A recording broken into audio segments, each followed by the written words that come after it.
Hello student. अब हम बात करने जा रहे हैं collection and recovery of tax के बारे में। तो सबसे पहले हम बात करेंगे कलेक्शन के बारे में कि हम टैक्स को कैसे कलेक्ट कर सकते हैं।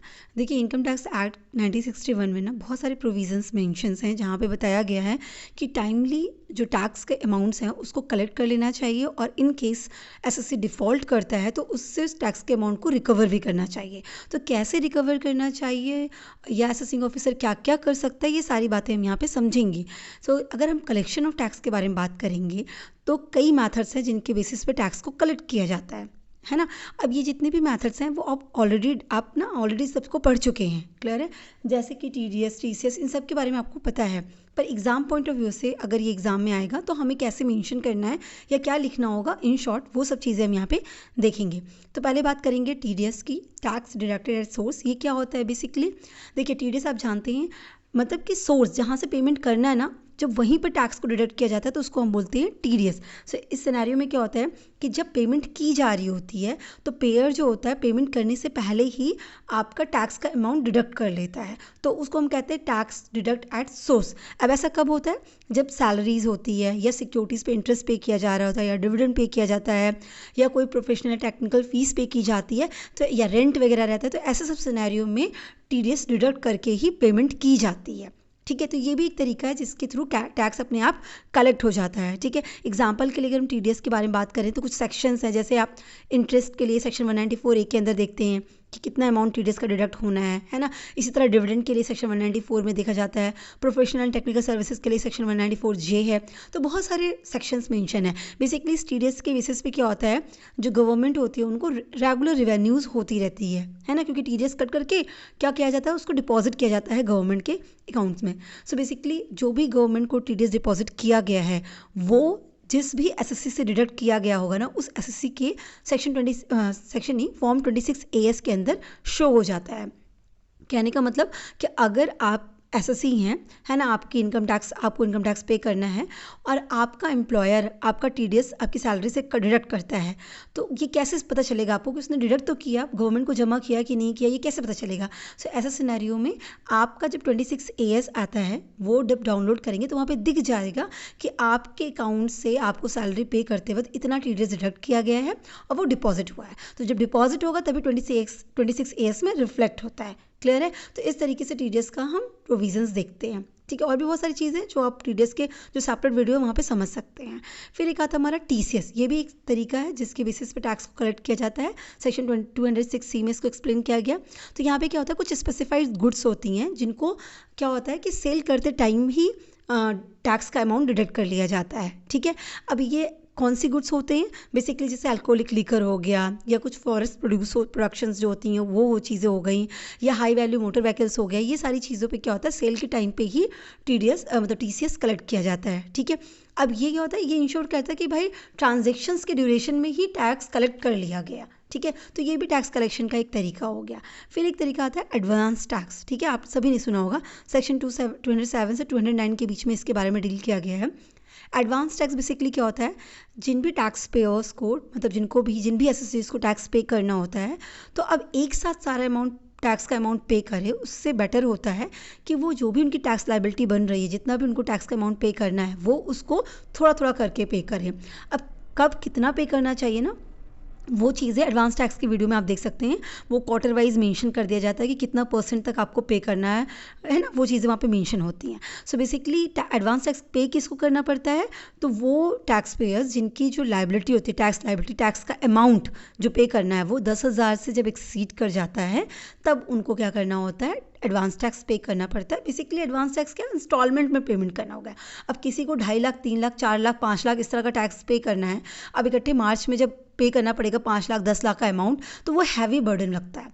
तो उसी के लिए बोला जाता है कि भाई आप इंस्टॉलमेंट में पे कर दो, है ना। 4 इंस्टॉलमेंट्स दे दी जाती है कि इतना % अभी कर दीजिए, इतना % अभी कर दीजिए, इतना % अभी कर दीजिए, और इस तरह मार्च तक आपका पूरा टैक्स का अमाउंट पे हो जाएगा, क्लियर है। तो ये भी एक तरीका है जिसके थ्रू टैक्स को कलेक्ट किया जाता है। ठीक, फिर हमारा आता है सेल्फ असेसमेंट टैक्स, जो कि सेक्शन 140A में डील किया जाता है। वो क्या है बेसिकली, देखिए कोई भी एसएससी है वो अपना टैक्स का अमाउंट खुद ही कैलकुलेट करता है कि भाई मेरी टोटल इनकम इतनी बनती है, मेरी इस टोटल इनकम पे मेरी टैक्स लायबिलिटी इतनी बनती है इस फाइनेंशियल ईयर में, और फिर वो उसको पे कर देता है। ठीक है, रिटर्न फाइल करके पे कर देता है।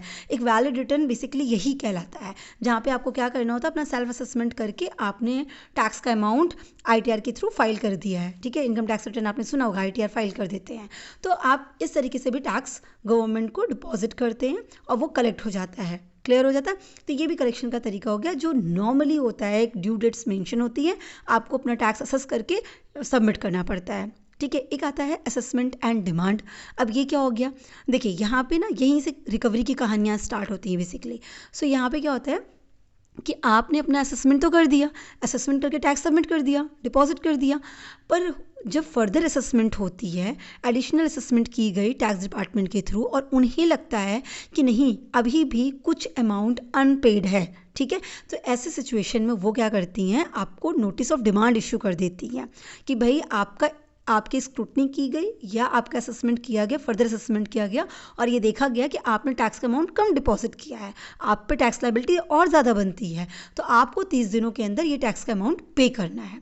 ठीक है, तो वो भी टैक्स कलेक्ट किया जाता है जब इस तरह से असेसमेंट नोटिस इशू हो जाता है, डिमांड नोटिस, तो भी आपको टैक्स पे करना पड़ता है। तो जनरली 30 दिन का टाइम पीरियड होता है। अगर आपकी इनकम टैक्स अथॉरिटी चाहती है तो ये टाइम पीरियड एक्सटेंड भी किया जा सकता है, क्लियर है। एंड देन हमारी आती है रिकवरी प्रोसीडिंग।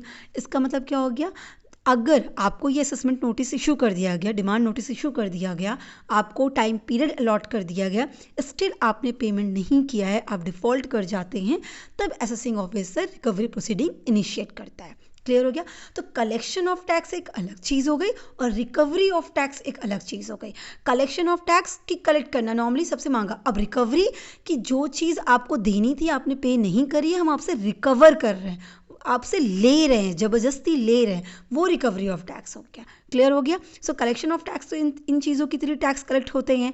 अब रिकवरी ऑफ टैक्स क्या होता है वो अब हम यहाँ पे समझेंगे।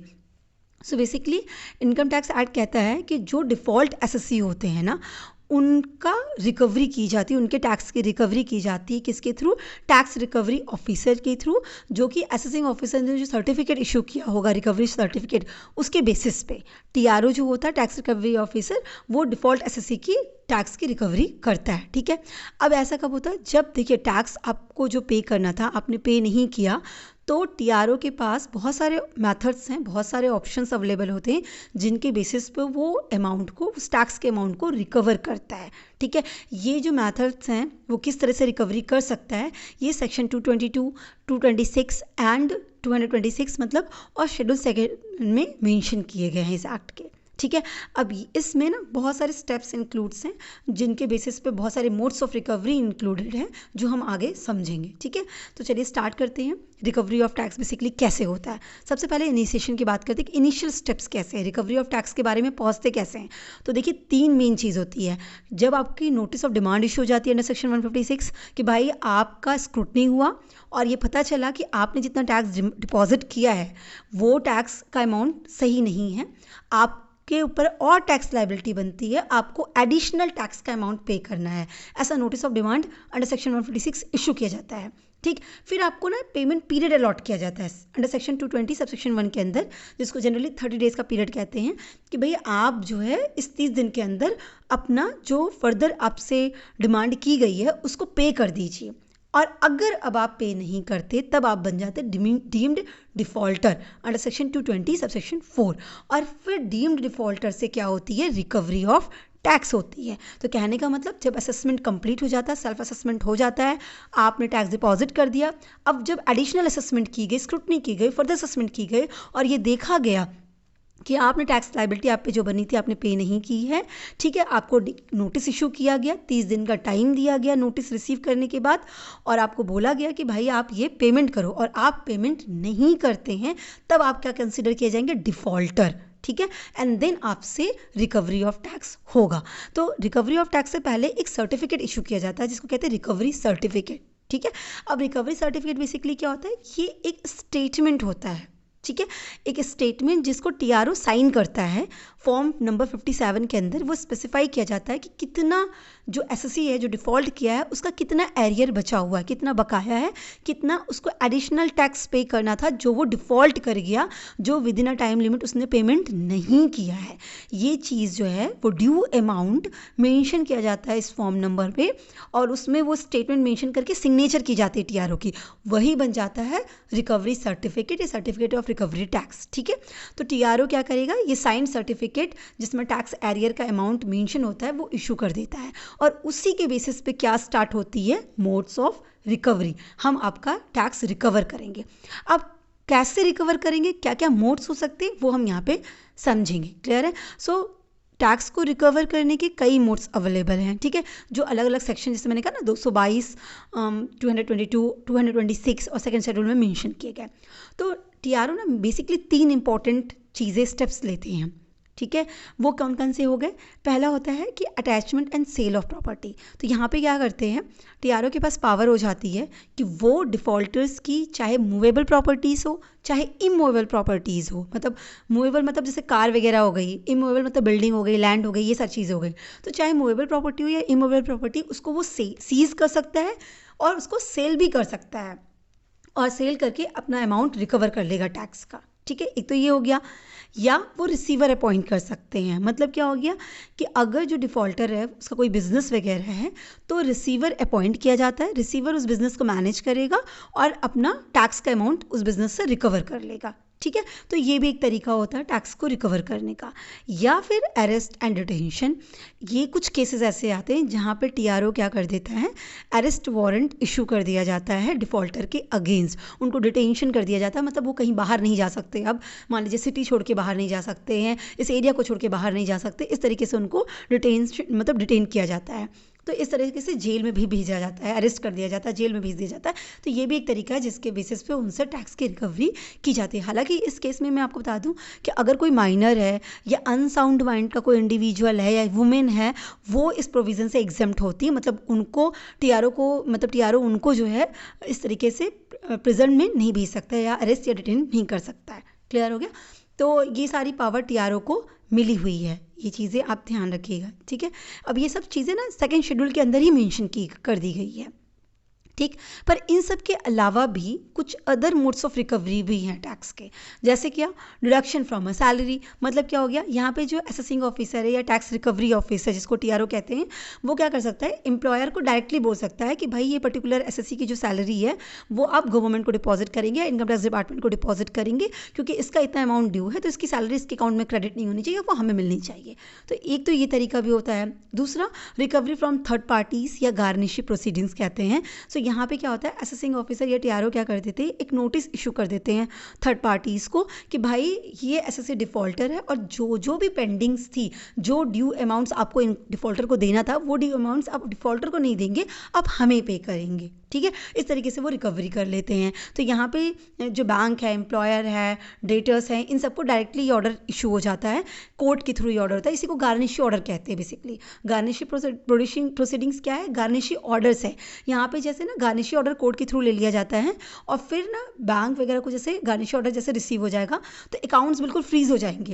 अकाउंट फ्रीज होने का क्या मतलब हो गया कि अब जो डिफ़ॉल्टर एसएससी है ना, वो उस अकाउंट से अपना पैसा विड्रॉ नहीं कर सकता है। अब वो पैसा किसको जाएगा, इनकम टैक्स डिपार्टमेंट को जाएगा। तो इस तरह से गार्निशी प्रोसीडिंग्स को कहते हैं, गार्निशी ऑर्डर रिलीज कर दिया जाता है। क्लियर हो गया? सो यहाँ पे डायरेक्टली उसको ऑर्डर दे दिया जाता है थर्ड पार्टीज़ को कि भाई अब वो पैसे आप एसएससी को नहीं पे करेंगे, मतलब डिफ़ॉल्ट एसएससी को पे नहीं करेंगे, सीधा इनकम टैक्स डिपार्टमेंट को पे करेंगे। तो इस तरह से भी रिकवरी की जाती है। अच्छा, अब और भी रिकवरी के तरीके हैं। फॉरेन गवर्नमेंट्स के साथ भी एग्रीमेंट करके रिकवरी किया जाता है। अब फॉरेन गवर्नमेंट के साथ क्या ज़रूरत है रिकवरी एग्रीमेंट करने की, टैक्स को रिकवर करने के केस में? तो यहाँ पे उन एसएससी के लिए ये चीज़ एप्लीकेबल होती है जो कंट्रीज़ छोड़ के भाग जाते हैं, या फिर हम ये कह लें कि उनकी यहाँ पे कोई प्रॉपर्टी नहीं है और फॉरेन में ही उनकी प्रॉपर्टीज़ एग्जिस्ट करती हैं। सो ऐसे सिनेरियो में इंडियन गवर्नमेंट क्या करती है कि फॉरेन गवर्नमेंट के साथ एग्रीमेंट कर लेती है। मतलब अब वो एग्रीमेंट अलग अलग कंडीशंस पे होती हैं कि किस बेसिस पे वो एग्रीमेंट होगा कि भाई ये टैक्स का अमाउंट रिकवर करना, और जनरली दोनों कंट्रीज़ की जो गवर्नमेंट होती है वो एक दूसरे को कोऑपरेट करती हैं और फिर वो टैक्स की रिकवरी की जाती है। ठीक है। एक और तरीका होता है रिकवरी बाय स्टेट गवर्नमेंट। यहाँ पे क्या होता है कि जो भी डिफ़ॉल्ट एसएससी है वो जिस भी पर्टिकुलर एरिया को बिलोंग करता है ना, तो वहाँ पे क्या करते हैं, वहाँ की गवर्नमेंट, वहाँ की स्टेट गवर्नमेंट को स्टेट गवर्नमेंट रिक्वेस्ट करती है कि भाई वहाँ आप जो है रिकवरी कर लीजिए। अब वो रिकवरी कैसे करती है, जैसे वो लोकल टैक्सेस को रिकवर करती है ना, सेम वे में वो इन टैक्सेस को भी रिकवर कर लेती है वहाँ की स्टेट गवर्नमेंट। क्लियर है। अब यहाँ तक तो बात होगी कि इस तरीके से रिकवर किया जाता है।